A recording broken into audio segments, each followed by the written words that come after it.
So I was rereading this the other day, and I thought it's a really good passage, or few passages rather, to share for people who are maybe new to divination, or are just worried in general that they can't practice magic or divination because they're just not psychic, myself included.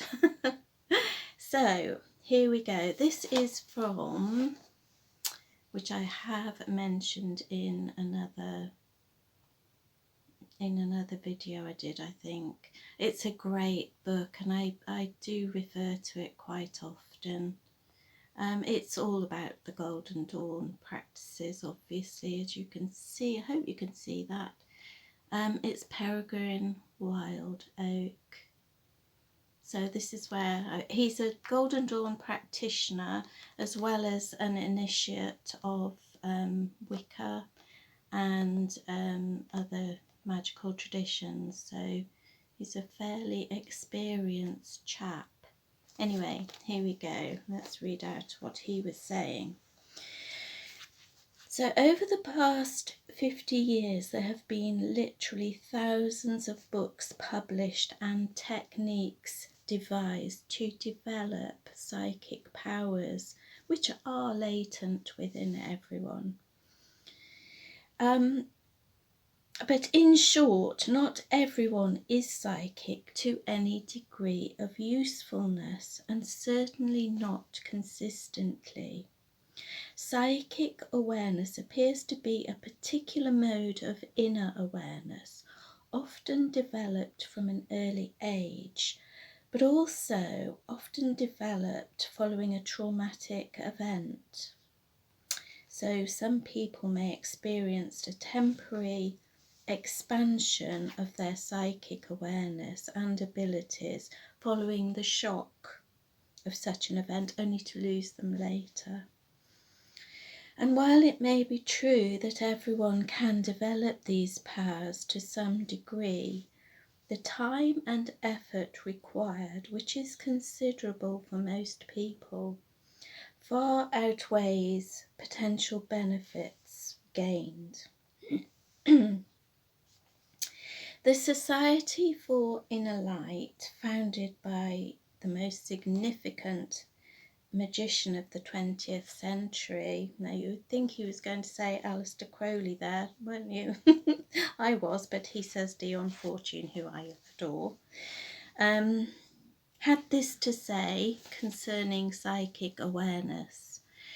Psychism is simply one type of inner awareness, and there are other types at least as valid and as common.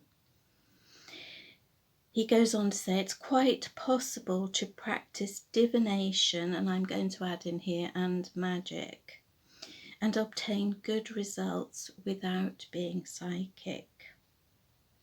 Often the untrained natural psychic reader may occasionally produce excellent readings, but over the long haul will prove to be more unreliable and less effective,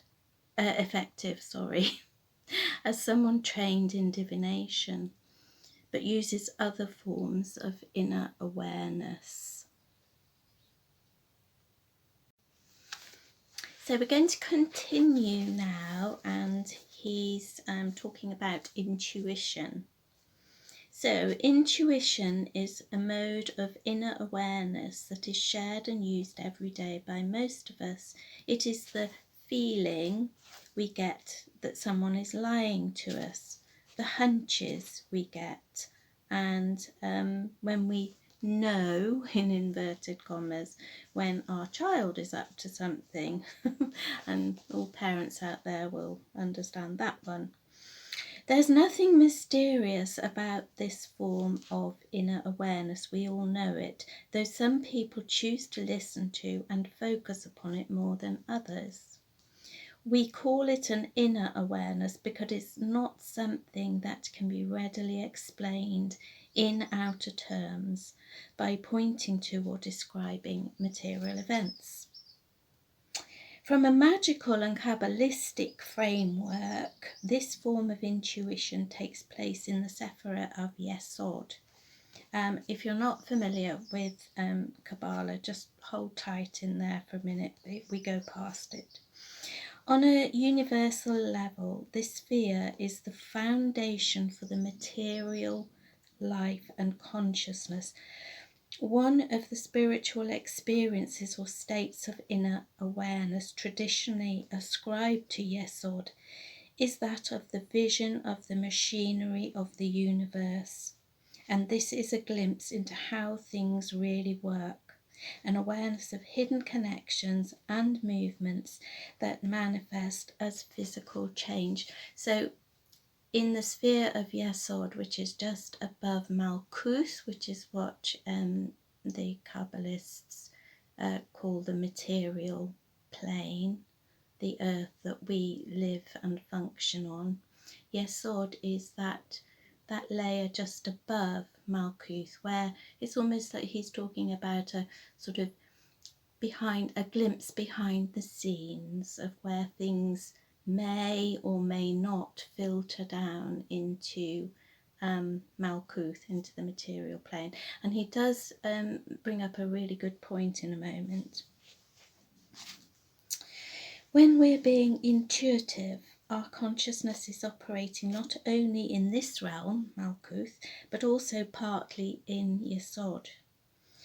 We can thus catch the fleeting glimpse of the inner machinations of our lives and those we interact with.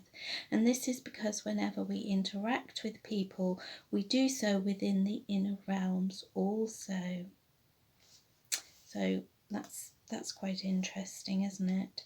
So we are interacting mainly in the material realm, but part of us is also picking up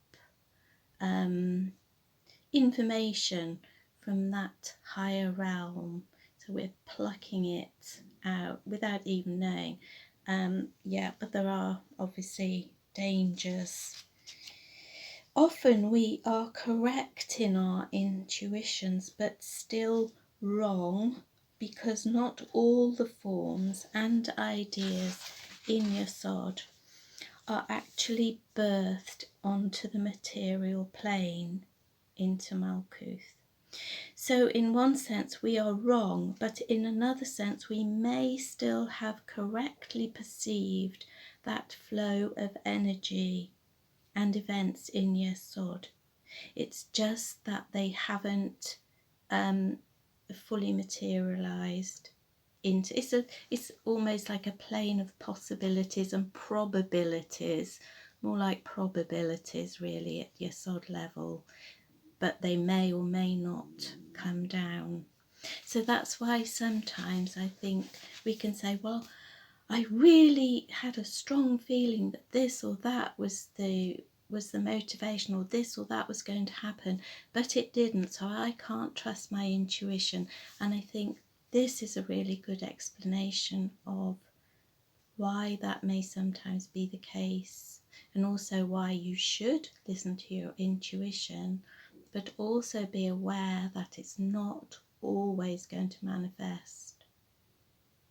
Another major limitation is intuition which has been corrupted or distorted for some reason. This may not only be wrong, but may also be embarrassing, painful, or even harmful if followed. And corruption to our intuition occurs for two main reasons. Firstly, most of us, when being simply intuitive, very rarely get a sense of the universe outside our own beings. This is simply because on the inner realms we're very small, due to the nature of our cultural upbringing that focuses so heavily on the outer and derides the inner experiences.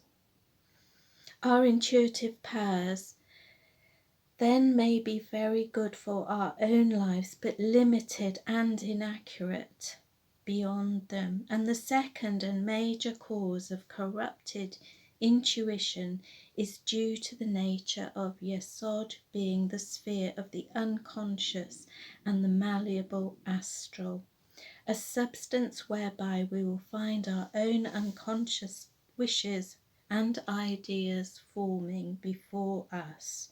Thus, our own intuition may be affected by our own unconscious desires and wounding in the past. So basically we are seeing, or we are experiencing this intuition through filters that have developed within our psyche owing to past experiences, you know, and various other things. So I think that's also a reason why we sometimes think that we can't trust our intuition. And I think we should always question.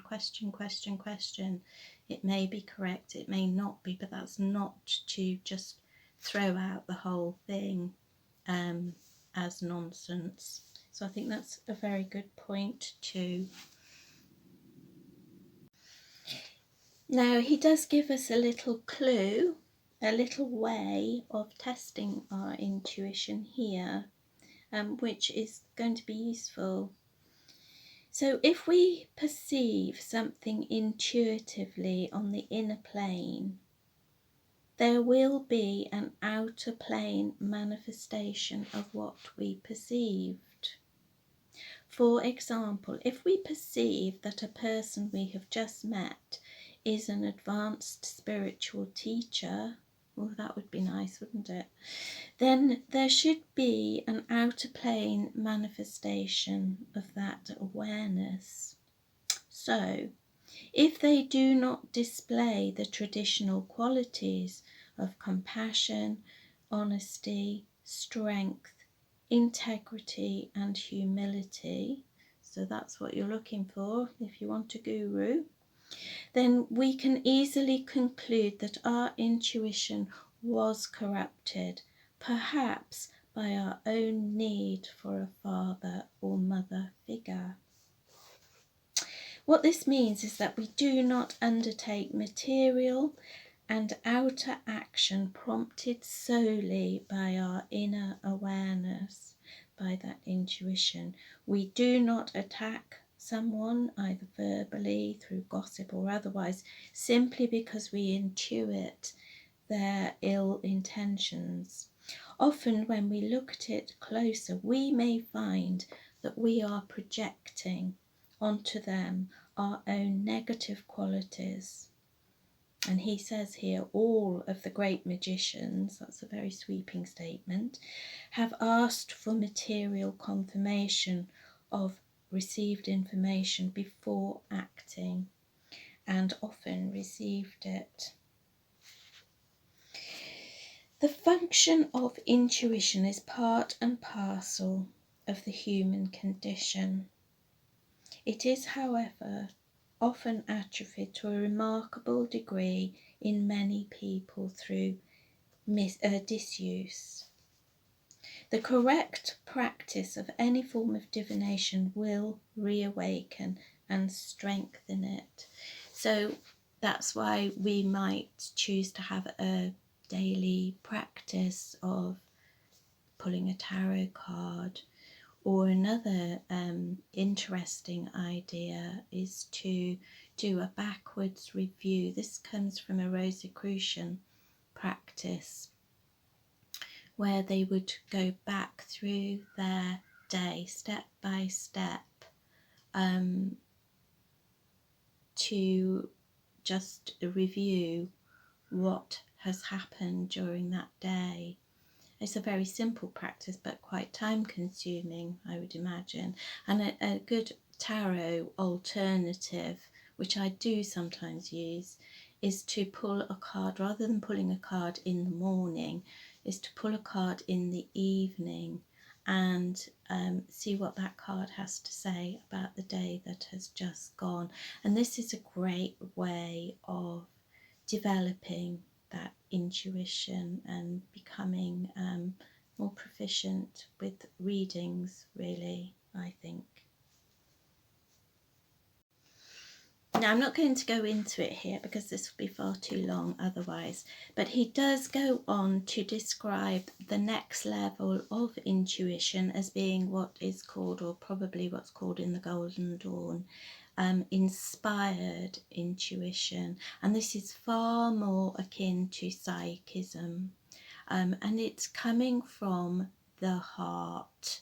So in the sense we work to develop that, getting rid or pushing the ego out of the way, because the ego is what we've talked about in before, is part of our filters.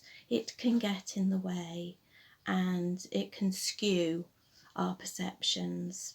So when we're coming from the heart, ego is pushed aside and we are coming from Tifereth, which is the heart center, which is basically saying we're coming from a higher level of consciousness, to draw that information down from that level of consciousness, which most of us can connect with, certainly, but we don't operate on that level all of the time. But we can certainly aspire to, through these practices and understandings, we can aspire to being able to contact that level, so that we are at that state of consciousness where we are drawing down from a higher force or energy into our magic and into our divination. But that's going much more deeply into things. Anyway, I hope you enjoyed that, and do let me know what you think about this, and intuition and psychic awareness and all of those kind of things, and maybe how you practice. I'd love to hear about that. Thanks for watching anyway. Bye bye, blessings.